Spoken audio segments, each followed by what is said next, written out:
रहमानिर्रहीम। अस्सलाम वालेकुम क्लास। आज का जो हमारा टॉपिक है वो है कम्युनिकेशन 2 का ही लेटरल लाइन सिस्टम और मैकेनो रिसेप्टर। अब ये lateral line system and mechano receptor, इसके बारे में हम डिटेल से बात करते हैं। सबसे पहले तो हम ये देखेंगे कि मैकेनो रिसेप्टर क्या होता है। Mechano receptor it is sensory receptor, ये भी एक सेंसरी रिसेप्टर है जो कि रिस्पॉन्ड करता है। अब सवाल ये है कि ये किसको रिस्पॉन्ड करता है? That respond to mechanical stress, यानी कि मैकेनिकल जो प्रेशर है या मैकेनिकल जो डिस्टॉर्शन है, हीट की, लाइट की, वेव की, टेम्परेचर की, प्रेशर की, इनको ये क्या करता है? रिसेप्टर को, यानी कि इनको स्टिमुलस हैं वो रिसीव करता है।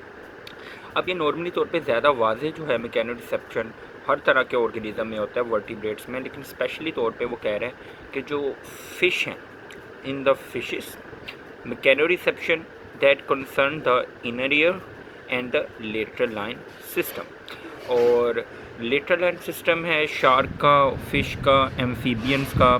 ये इनमें क्या होता है? हेयर सेल मैकेनो रिसेप्टर होते हैं, यानी कि इनका जो मैकेनो रिसेप्टर सिस्टम है वो बेसिक किसके ऊपर कंसिस्ट होता है? एक हेयर लाइक सेल इसके होते हैं, दीज आर कॉल्ड न्यूरोमास्ट। तो ये जो न्यूरोमास्ट हैं ये शार्क में भी होते हैं और एडवांस फिशेस में भी होते हैं, और इसके साथ साथ एम्फीबियंस हैं उनके अंदर भी ये प्रेजेंट होते हैं। और इनका बेसिक काम क्या होता है? ऊपर हम बात कर चुके हैं, मैकेनिकल स्ट्रेस या मैकेनिकल प्रेशर और डिस्टॉर्शन है उसको फील करना।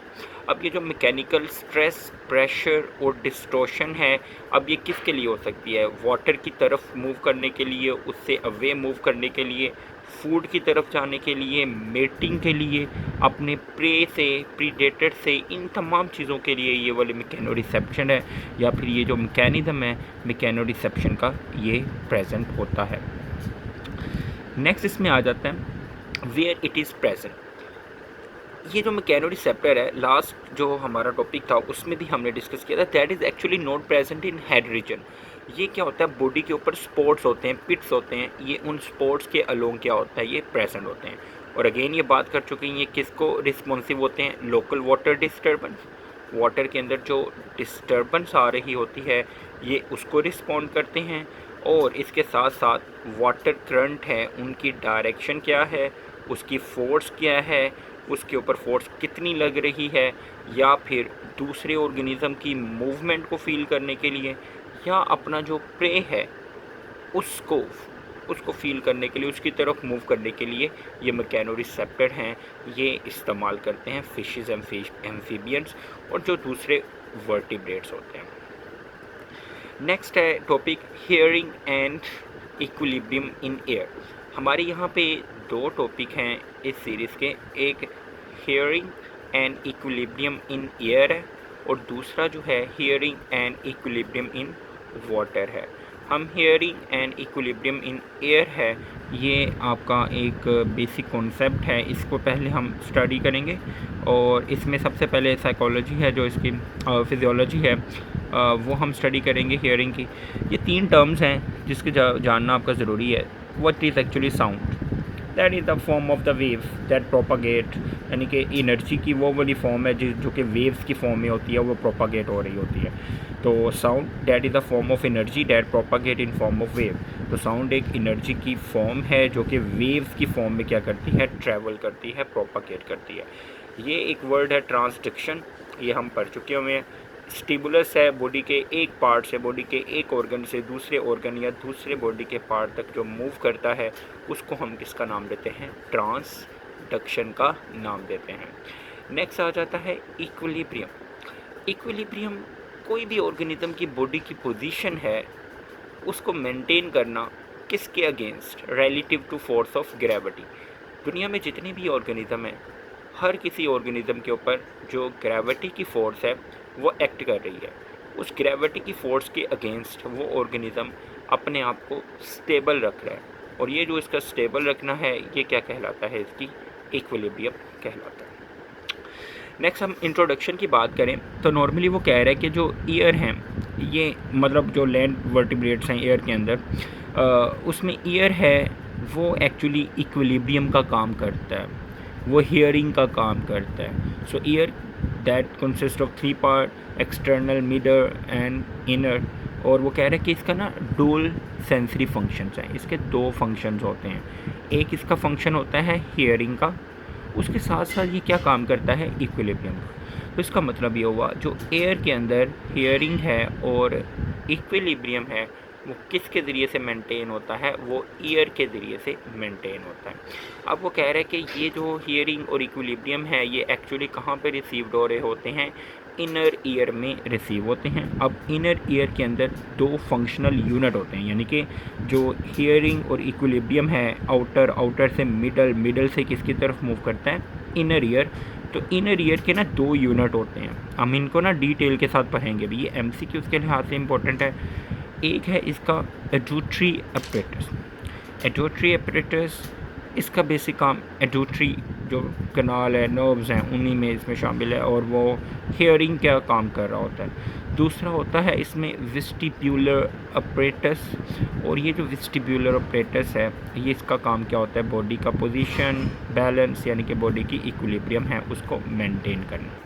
तो जनाब इसके जो एडोट्री अपरेटस है और वेस्टिब्यूलर अपरेटस है, एक हियरिंग का काम कर रहा है और दूसरा कौन सा काम कर रहा है, इक्विलिब्रियम का काम कर रहा है। और ये दोनों कहाँ पे प्रेजेंट है, ये 2 फंक्शनल यूनिट्स हैं किसके जनाब, इनर ईयर के। और ये काम इसको प्रॉपर करने के लिए ज़ाहिर बात है मैसेज को ट्रांसफ़र करने के लिए इनको नर्व्स की ज़रूरत होती है। तो ये कहाँ से सप्लाइड होती हैं, 8 क्रेनियल नर्व्स। 2 तरह की नर्व्स होती हैं ना जो निकलती हैं उससे ब्रेन से, एक क्रेनियल नर्व्स होती हैं और एक स्पाइनल नर्व्स होती हैं। तो जो 8 क्रेनियल नर्व्स हैं वो ये काम कर रही होती हैं बॉडी का हियरिंग और पोजीशन और बैलेंस है उसको मेंटेन कर रही होती हैं। सबसे पहले अगेन हम बात करें एमसीक्यू पॉइंट ऑफ व्यू से इम्पोर्टेंट है sound. It is a form of energy, हम बात कर चुके हैं, that propagate in form of waves. अब वो कह रहे हैं कि जो स्पीड है साउंड की वो डिपेंड करती है मीडियम के ऊपर, ठीक है ना, जिसके ज़रिए से पास करता है। अब मीडियम है वो हमारे पास 3 तरह का होता है, सॉलिड भी होता है, लिक्विड भी होता है और कौन सा होता है, गैस भी होता है। यहाँ पे आपको बता रहे हैं कि सॉलिड में जो स्पीड है वो कम होती है, लिक्विड में ज़्यादा होती है। तो speed of sound in air that is 343 metre per second, और वाटर के अंदर 1482 मीटर पर सेकेंड होती है। और एक और बात, ह्यूमंस हैं वो 20 to 20,000 हर्ट्ज़ हैं, ये वाली साउंड है वो इनके ईयर है वो सुन सकते हैं, यानी कि 20 हर्ट्ज़ से कम वाली, और 20,000 हर्ट्ज़ हैं इनसे ज़्यादा वाली जो साउंड है वो ह्यूमंस हैं वो ये नहीं सुन सकते हैं। तो इसकी जो रेंज है वो आपको पता होनी चाहिए, 20 to 20,000 हर्ट्ज़ हैं इनकी साउंड है वो सुन सकते हैं। ये एक फ़्लो चार्ट है, उसी को हमने आगे ना पूरा प्रोसेस पढ़ने लगे हैं कि एक्चुअली किस तरीके से हमारा जो हियरिंग है और इक्विलिब्रियम है वो बॉडी के अंदर मेंटेन होता है। तो इसका फ़्लो चार्ट सा बताया गया हुआ है। सबसे पहले साउंड वेव आती है, साउंड वेव कहाँ पे, एक्सटर्नल ईयर जिसको हम टेम्पेनिक मेम्ब्रेन है, ईयर ड्रम है, एडोट्री बोन्स हैं, और मतलब जो 3 बोन होती हैं मेलस, इंसस, स्टेपस, उनसे ये वाइब्रेट करती है। और वाइब्रेशनल एनर्जी, तो साउंड एनर्जी से किस में कन्वर्ट हुई, ये सबसे पहले साउंड एनर्जी से वाइब्रेशनल एनर्जी से वेव फॉर्म से इलेक्ट्रिकल सिग्नल।